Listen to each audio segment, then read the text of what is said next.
प्रणाम आचार्य जी। मैं आपको 2 साल से सुन रही हूँ।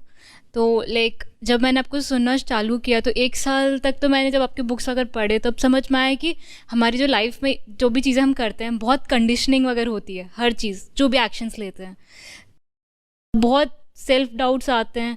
और चीज़ें जो छोड़ी हैं, मतलब पहले जब आपकी बातें नहीं सुनती थी तब बहुत सारी बुरी बुरी आदतों का भी वो था कि लाइक बहुत सारी चीज़ों में इन्वॉल्व थी, तो वो सब भी छोड़ दी। तो कहीं ना कहीं अब लगता है कि यार मतलब वो चीज़ें कहीं ना कहीं कभी कभार ट्रिगर करती हैं कि अब क्या होगा, कुछ कर लूँ क्या, मतलब कुछ मतलब वैसा होता है आचार्य जी। एक डर सा जिन लगा चीज़ों है। को आप छोड़ रहे हो उनको तभी छोड़िए जब वो सचमुच आपको किसी तरीके से रोक रही हो। नहीं तो नुकसान क्या होता है ना कि परंपरा में अध्यात्म और एक तरीके का एसेटिसिज्म, लादा हुआ वैराग्य, ये साथ चले हैं। और इसलिए जो पूरी अध्यात्म की छवि है वही ऐसी हो गई है कि लोग उससे बचते हैं। और ये बात वही लोक सत्य बन गई है। तो जो लोग आते भी हैं कि समझें विजडम क्या चीज़ है, वो भी उस लोक सत्य के कारण ऐसी चीज़ों को भी छोड़ना शुरू कर देते हैं जिसको छोड़ने की कोई ज़रूरत नहीं है। जो जीवन के सहज आनंद हैं उनको भी छोड़ना शुरू कर देते हैं, क्योंकि उनको लगता है कि अध्यात्म का यही तो मतलब होता है, सब छोड़ छाड़ दो। लेकिन इसका नतीजा क्या होता है? इसका नतीजा ये होता है कि ज़िंदगी हो जाती है बिल्कुल बेरौनक, सूनी। और फिर आपने जितना छोड़ा होता है उसका दूना आप पकड़ लेते हो। ऐसे भी लोग हैं कि आचार्य जी जब से आपको सुना है तब से खेलना बंद कर दिया, घूमना बंद कर दिया। क्यों भाई, क्यों? ये तो इसमें कौन सा किसी का तुम नुकसान कर रहे थे कि तुमने ये काम बंद कर दिए? खेलना क्यों बंद कर दिया? घूमना क्यों बंद कर दिया? लोग आए, आचार्य जी अब तो मैं जब से गीता कोर्स में आया हूँ तब से लड़कियों से बिल्कुल बातचीत रोक दी है। ये ज्ञान तुम्हें किसने दिया?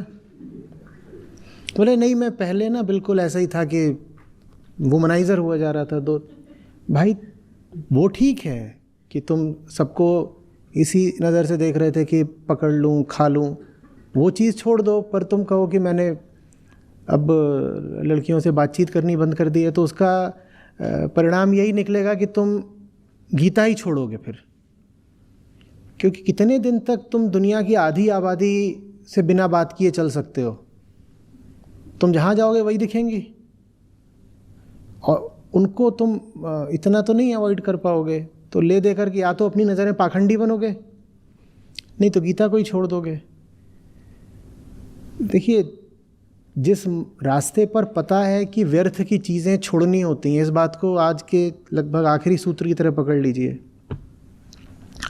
जिस रास्ते पर पता ही है कि व्यर्थ की चीज़ें छोड़नी है, उस रास्ते पर उन चीज़ों को मत छोड़ दीजिए जो व्यर्थ की नहीं है।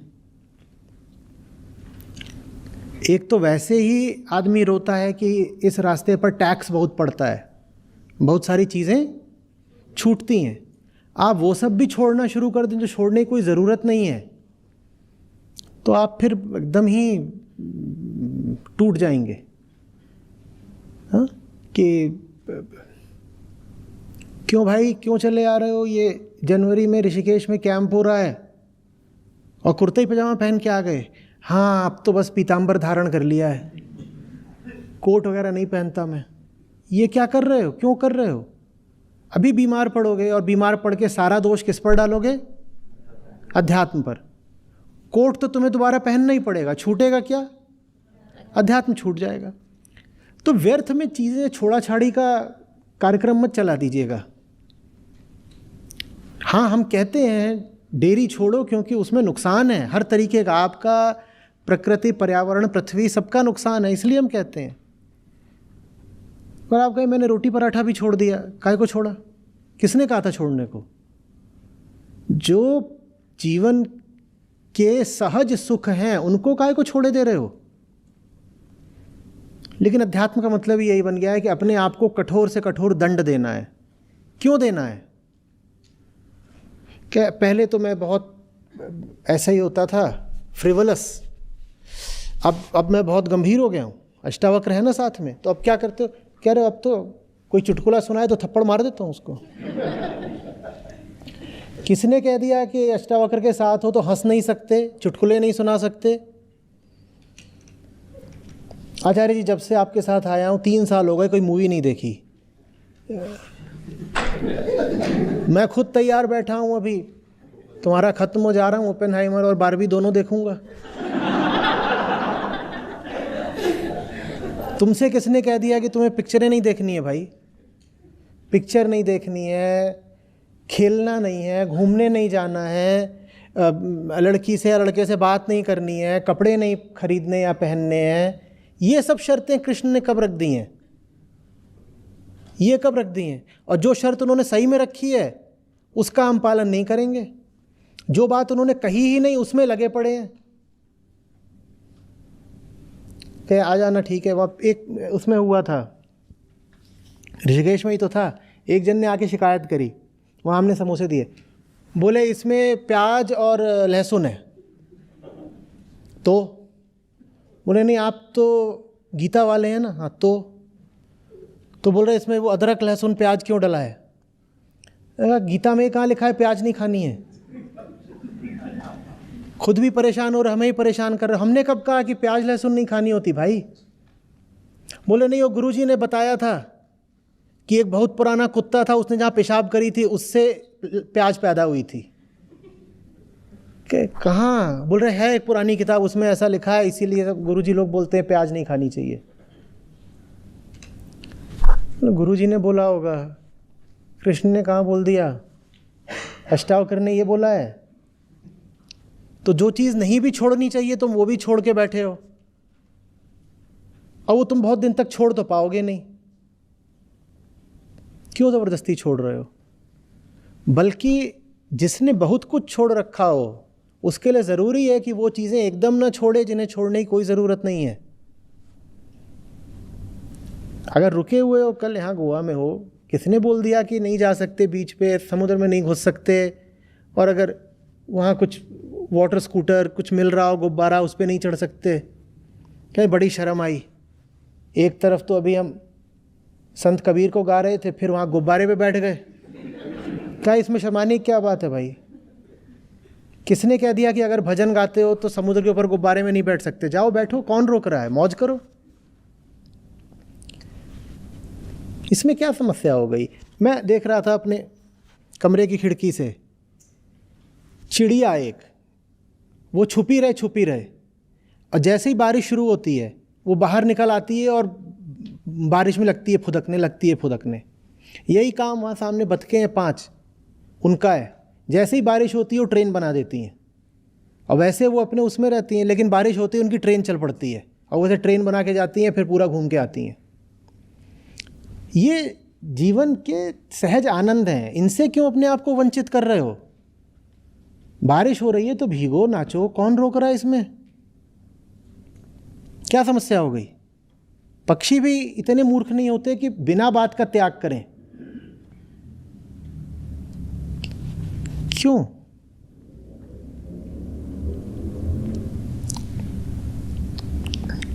कि अच्छे खासे दिखते थे, जब से गीता शुरू हुई है तब से मुंह ऐसा है जैसे शमशान। भाई कंघी कर लो, तेल लगा लो, नहा लो। इन सब चीज़ों की मनाही नहीं होती है, किसी चीज़ की मनाही नहीं होती है, बस मूर्खताओं की मनाही होती है ना। तो फालतू की चीज़ें काहे को अपने आप को रोक रहे हो? बोले नहीं अब हम आध्यात्मिक है ना, दिखना भी चाहिए। कैसे दिखोगे? कि जब तक यहाँ शमशान नहीं होगा तब तक आध्यात्मिक नहीं लगते।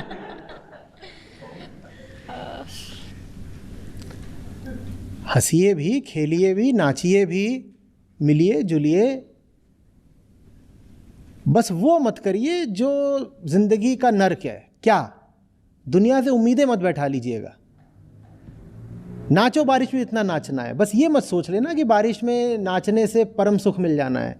लेकिन ठीक है, साधारण सी बात है, बारिश हुई कूद गए, हाँ अच्छा है, कौन रोक रहा है? ये समझ में आ रही है ना बात?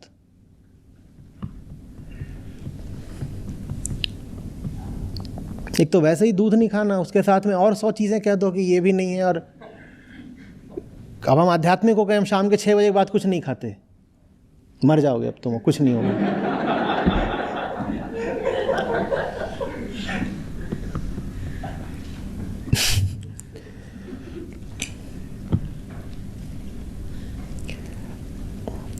अध्यात्म जिस एक चीज को रोकता है वो एक चीज रोकिए बस, बाकी सब मामलों में अध्यात्म को कुछ बोलना ही नहीं है। सुपर लिबरल है, जो करना है जिंदगी में करो, कौन तुमको कुछ कह रहा है। लेकिन जो पारंपरिक धर्म होता है वो हर चीज में कट्टर है और 100 मनाहियां करता है, निषेध लगाता है, वर्जना करता है, ये भी मना है, ये भी मना है, अलाउड नहीं है जी, हमारे यहाँ ये अलाउड नहीं है, वो अलाउड नहीं। वहां पे हर चीज रोकी जाती है, बस वो चीज नहीं रोकी जाती, इसको रोकना चाहिए। क्या? मूर्खता, अज्ञान। तो अज्ञान को पूरी अनुमति है फलने फूलने की, और बाकी हर चीज पे पाबंदियां लगेंगी।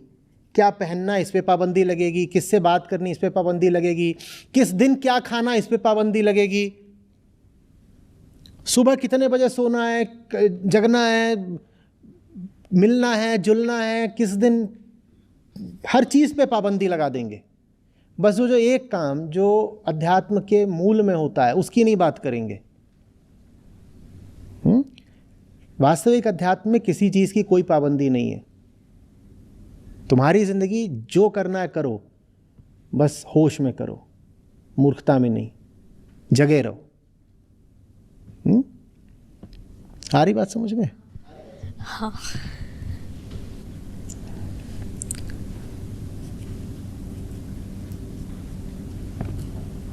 भविष्य का डर और ये सब लगा रहेगा, इसका कोई इलाज नहीं होता। आप मौज मनाओ। जो संसारी होता है इसका क्या है? इसका यही तो है कि जिंदगी जो साधारण छोटी छोटी खुशियां भी दे देती है, ये वो भी नहीं ले पाता, तो फिर इसके भीतर कामना का विस्फोट होता है। जीवन जो आपको छोटे छोटे साधारण सुख दे सकता है, सहज ही, क्योंकि जिंदा हो इसलिए मिल जाते हैं वो। सुबह उठ गए हो, अच्छी हवा चल रही है, जीवन का एक सहज सुख है, ये जिंदा होने की बदौलत मिल जाता है। तो साधारण संसारी उनको भी नहीं लेता, ऐसे सुखों को भी वो इनकार कर देता है। जब इतना इनकार करेगा, इतना दमन करेगा, तो फिर कामना फूटती है बहुत सारी कि अब मुझे बड़ा सुख चाहिए। बड़ा सुख चाहिए इसीलिए क्योंकि तुम छोटे छोटे जो मिल रहे थे मुफ्त के, तुमने वो भी नहीं लिए। जो छोटे छोटे मिल रहे थे आसानी से, उनको भी तुमने इनकार कर दिया कि प्याज लहसुन नहीं खाऊंगा। फिर अंत में जाकर के बोलते हो सीधे बकरा चाहिए, या अगर बकरा नहीं काटना है तो इंसान की गर्दन काटनी है। बहुत मिल जाएंगे ऐसे जो प्याज लहसुन तो नहीं काटते, इंसान काट देते हैं।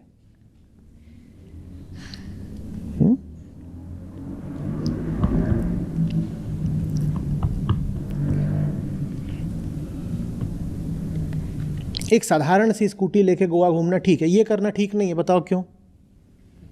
क्योंकि इसमें दूसरे परेशान हो रहे हैं। तो ये अंतर करना आना चाहिए। किसकी बात कर रहा हूं मैं? ये जो बिना साइलेंसर की लेके घूम रहे हैं नीचे बाइक।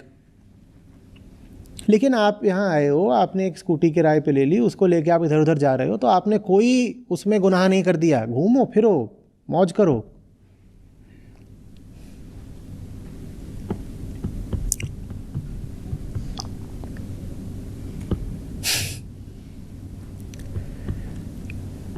धन्यवाद आचार्य जी।